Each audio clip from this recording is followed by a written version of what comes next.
Station की आखिरी सीटी, शहर के मुज़ाफ़ात में एक पुराना रेलवे स्टेशन था। कभी ये जगह जिंदगी से भरी रहती थी, मुसाफिरों का हजूम, चाय वालों की आवाजें,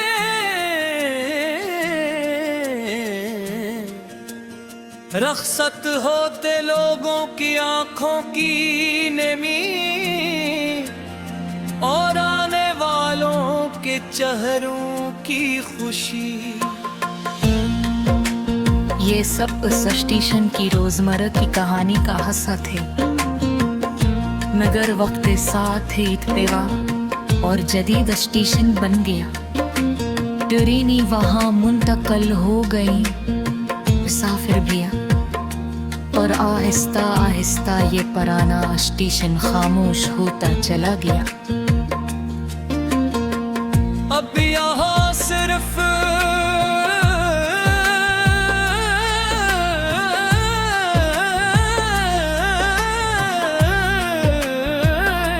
जल टूटी हुई पेन चिट्ठी,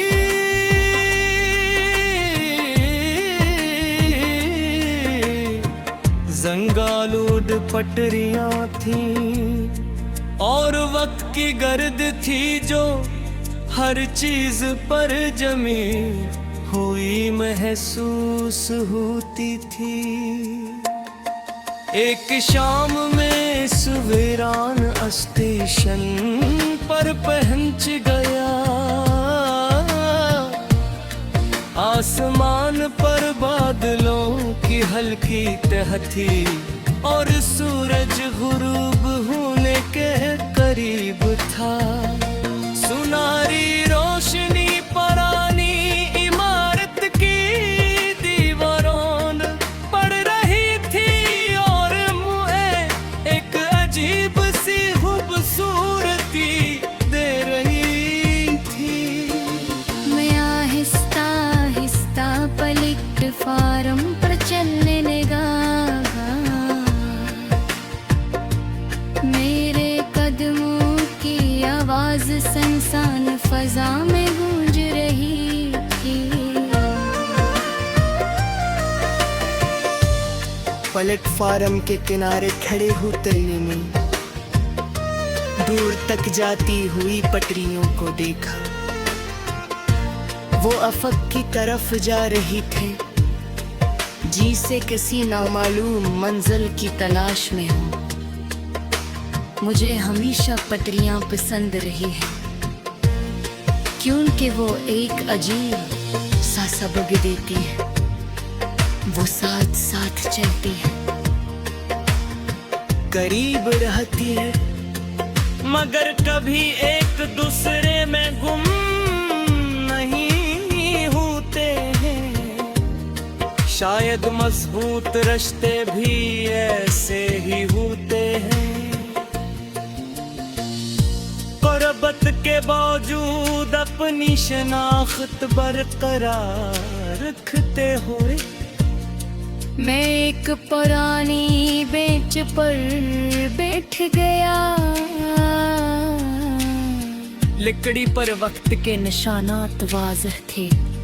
शायद हजारों लोग कभी यहाँ बैठे होंगे।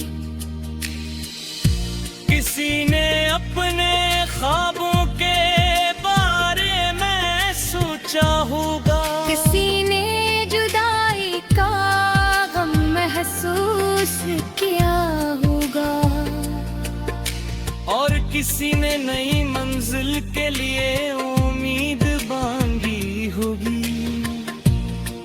एक बेंच कितनी कहानियां जानती होगी, मगर कभी किसी से कुछ नहीं कहती। हवा का एक झोंका प्लेटफार्म पर पड़े सूखे पत्ते हिलने लगे। इस खामोशी में मुझे एक अजीब सा सुकून महसूस हुआ। शायद इसलिए कि यहाँ वक्त तेज नहीं भाग रहा था। आज की दुनिया में हर चीज जल्दी में है, लोग जल्दी में हो। फैसले जल्दी में, ख्वाब जल्दी में, और कभी कभी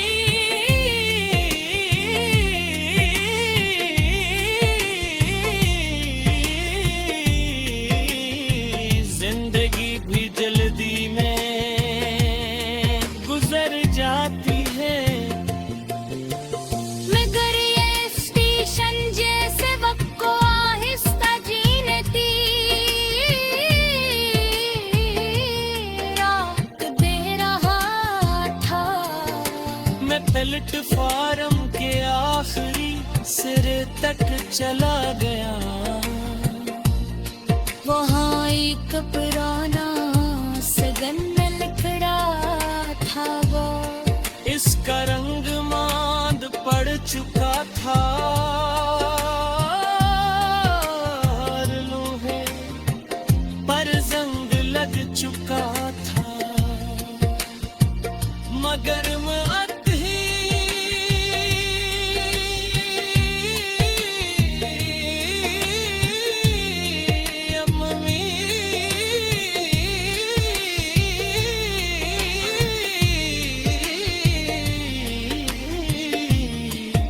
जग मौजूद था। मैंने सोचा कि कुछ लोग भी ऐसे होते हैं।